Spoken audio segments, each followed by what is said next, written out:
Hello, you don't know me. I'm Matt Lucas. I was the trainer for the cast and the stunt team, as well as one of the lead stunt performers on Into the Badlands on AMC. I'm pleased to present my conversation and to mediate the great Sifu Kisu of one of my all-time favorite shows, Avatar: Last Airbender. Let's get started. I'm gonna get off your screen now. I'll be the guy in the background. And thank you to Afro Comic Con for letting me be a part of this. This is the great Sifu Kisu. Shimon. What is your name, sir? Sifu Kisu of the Harmonious Fist Chinese Athletic Association, traditional Chinese martial arts. And I hear you were involved with the Avatar. What was your involvement with the Avatar: Last Airbender? Technical consultant, martial art choreographer, and cultural consultant for the bending arts for the series. How long have you studied martial arts? Studied martial arts since I was very young, about 7, 8 years old. I've been with my current teacher for the last 43 years. So in the Avatar, you had to choose different styles for the elements. What systems of martial arts have you studied? Well, they originally pitched me on just using general martial art movements for the various bendings in the show. And the subject of 4 elements came up, and I thought it would be perfect since the elemental factors manifest themselves in different aspect of the martial arts. So, what was the question again? What martial arts did you study? I've studied the Northern Shaolin style with Master Kenneth Hui. I've studied also Hungar, Tai Chi, Xingyi, Bagua, Praying Mantis, studied Muay Thai, studied Judo, studied Jiu-Jitsu, studied Karate. I'm a lifelong student of the martial arts. Studied Taekwondo for a very, very, very long time as well. Okay, when you were first approached with the Avatar: The Last Airbender, did you realize that it was going to be a masterpiece? Oh, we had no idea what was going on. These were tiny conversations that we were having in the backyard at my house and around the desk at Brian Konietzko's house. And we had no idea that this was going to have half the gravity and weight that it ended up having. So, no, it was a complete surprise. Okay, when did you realize that it was happening? Was it during shooting or was it? Somewhere around the time when we premiered, and the level of interest that was projected toward the thing kind of was mind-blowing. During the process, you could really see that we were on to something special. They really took me serious. They really listened to the things I had to say, and they organized and implemented those various elements into the show in a very successful manner. At that time, mixed martial arts and the UFC was getting really big, but did you realize that it was going to help ignite interest in Kung Fu and traditional martial arts again? It's really funny because I've had several people call me and thank me, like for the first time they have children in their Tai Chi class, which had never been a thing before this show. And then traditional martial art, particularly Kung Fu, has gotten a big shot in the arm from this show. People that wanted to go out and learn Kung Fu or learn Bagua or learn Tai Chi because they were enamored with the elementals that were demonstrated in the show. So very happy that did happen, to give a shot in the arm to an entire industry. In the show, the Avatar has to learn all these different elements. Indeed. Right? And those elements kind of tell the evolution of a martial artist. How is your evolution as a martial artist gone? Have you had to learn certain different types of systems? Like, have you had to do that? Martial art really leads to a type of self-discovery. And I think through my experience of learning myself and then learning to control my entire body and my breath and my spirit, my chi, and then teaching other people to do that, and then competing against others, and you just becoming illuminated through that experience of just finding self through this kind of external to internal process. What is that? Because there is a playfulness to you, but how have you also, when you first, there's a little bit of a playfulness to you. I hate to break it to you, man.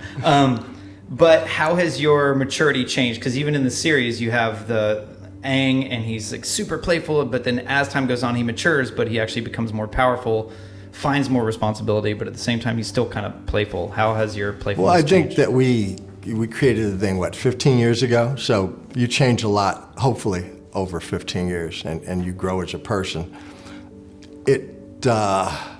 I hadn't changed as much as I saw a lot of people who were associated with the show change. You know, money will change you, definitely. It didn't change me. Fortunately, because of my process of practicing a particular discipline and day in and day out, and then also teaching that discipline to people, has caused me to grow and see life as just a bigger picture instead of a series of isolated incidents. Everything's connected. Right? Yeah, so the elements actually are represented in martial arts. So whenever we're doing these, how are they, because a lot of times these things happen in cartoons and we think them as more of fantasy, but how are they actually represented in our lives? Well, the elements, at least in like the Chinese kind of cosmology and theory of life, represent change, right? So that in cycles of creation, earth creates wood, wood creates so on and so on and so forth. There's all these connections. And then there's a cycle of destruction. So one is by a circle represented by a circle going clockwise. The other one is represented by a 5-pointed star. So, it's like paper, scissors, rock. Earth displaces water. Water puts out fire. Fire burns wood, that sort of thing. So I think it's really related to change in life. It's the big lesson you can learn is that everything has a process, everything has a cycle, everything has a yin and yang aspect to it. It matures, and then it withers and it dies. It's born, it matures, it withers, it dies. Yeah, how do the martial arts help drive the story? From my perspective, the martial art gave the bending styles process, right? It came from somewhere and went to somewhere. So it kind of gave it a place in reality that people could relate to. One of the things that I told the producers when I was pitching some of this stuff to them was that there will be a huge cult following that would come of this thing, which they still don't recognize what they did there and what they tapped into in terms of the people that are interested in martial arts and the people that will become interested in martial arts because of observing this project. Yeah, I totally agree. I mean, as you haven't seen my bathroom sign, right? Have you seen my bathroom sign? We're gonna edit this out. It used to have Katara bending water or something, right? Katara and yeah. What, did you paint it over? What did you do? No. I just covered it with a piece of paper so not everyone's looking at the Avatar Last Airbender whenever they're watching videos. He's got an Avatar bathroom sign. Yeah. Okay, so, all right, so let's talk about this. Those cartoonish moments, those big flowing moments, they are really in martial arts, but what are they used for? How are they? You talk about dynamic structure.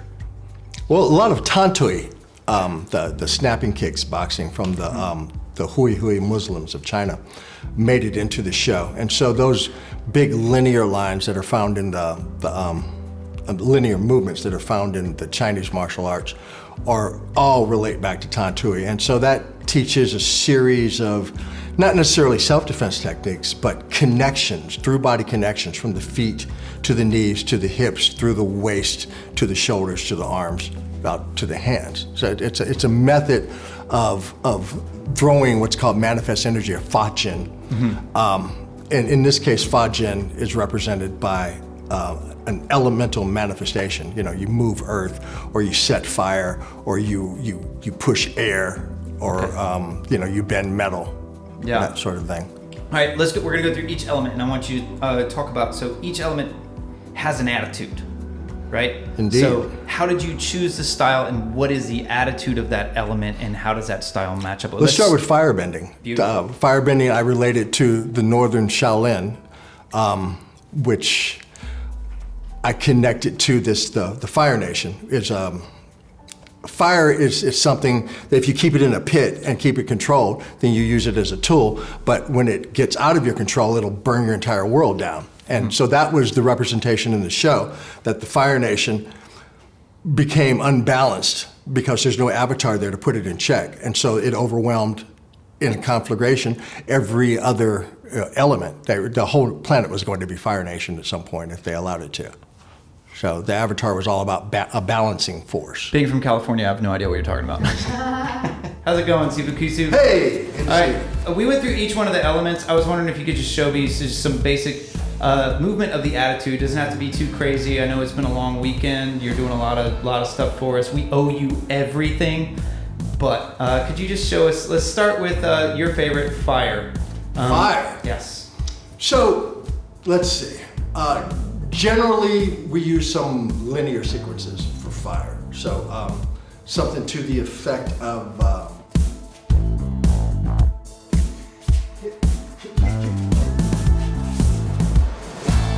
Water is gentle and flows into every crack, moves across any surface to the lowest point. But water also, when it's concentrated, can be it can cut diamonds. Yeah. It can it cuts steel. Yeah. So for the water bending, for the water tribes, we thought that would be perfect in terms of that. So Tai Chi has a lot of 5 elements. All the Chinese martial arts are related to the changes of 5 elements, the cycles. The what's it called?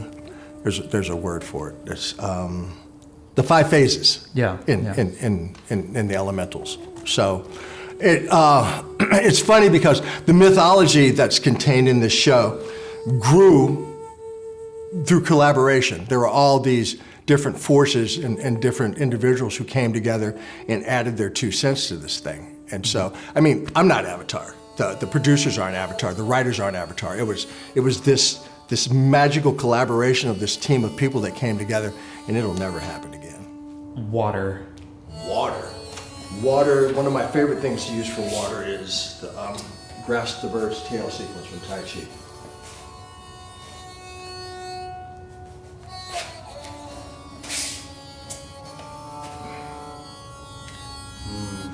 What is it you may think but really about Tai Chi? People think that it's a gentle exercise for old people. In actuality, it is big, nasty, hard throws across the room. You move very beautifully. Were you a dancer?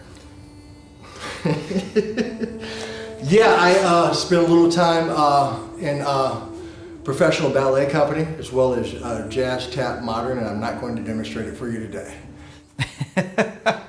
Let's talk about air. What is the attitude of air? Air is everywhere. Air is persistently everywhere. When in your body, you lower it into your abdomen, you exhale the dead air. So the airbenders were light and airy, and in particular, this was a shy kid who hadn't realized his full power. The growth arc in the series is freaking amazing, right? Yeah. So, and what was the style you used for that? Oh, Bagua. Bagua. Yeah. Because, and I related it to Bagua because Bagua has this kind of twisting, turning, what they call a tornado power, right? Yeah. And I thought that fit perfectly. And then there were a lot of bits that we got away with, and it really suited that. Actually, that selection of Bagua for that character kind of shaped his whole personality, because in Bagua, one of the weaknesses of Bagua is that it reacts off of what the other person does, right? You push this way, I turn this way. You push here, I turn back and swat you. Yeah. So yeah. Then we got Earth. Part of my selection process for the show is I wanted to pay homage to the various styles of martial arts that I respected. And naturally, I couldn't get every martial art. I respect every form of martial art, by the way. I couldn't get them all in the show, so I had to make some choices. So Hunga, the southern style made famous by Wong Fei Hong, Wong Ki Ying, and Hong He Gun, is one of the styles that I really respected. And I've got some of my Hunga brothers are big, strapping, super strong dudes that just scare the crap out of me. So I thought that would be kind of a perfect down home people style. Yeah. You know what I mean? It's a style of the people was Earth. Okay, so everyone's always talking about the benders, but one of my favorite story arcs of that was Sokka. And I think that is a very important, because he became such a great leader among these benders. Sokka was our comic relief. Yeah. And also kind of another grounded character. Yeah. So he would compensate for his lack of bending with his wit and his engineering and his various skills. And his character growth arc was freaking amazing. Yeah. I loved it. Between him and my personal favorite was him and Uncle Ira, and of course Toph. However, who is the one you most relate to? Who is your, like, what is your element? Oh, fire, naturally. Yeah. Zuko has a special place in my heart. Uncle Iroh is my hero. He's the best. Is my superhero. So everybody remembers the episode where Uncle Iroh's sitting under the tree singing the song, lamenting the loss of his son.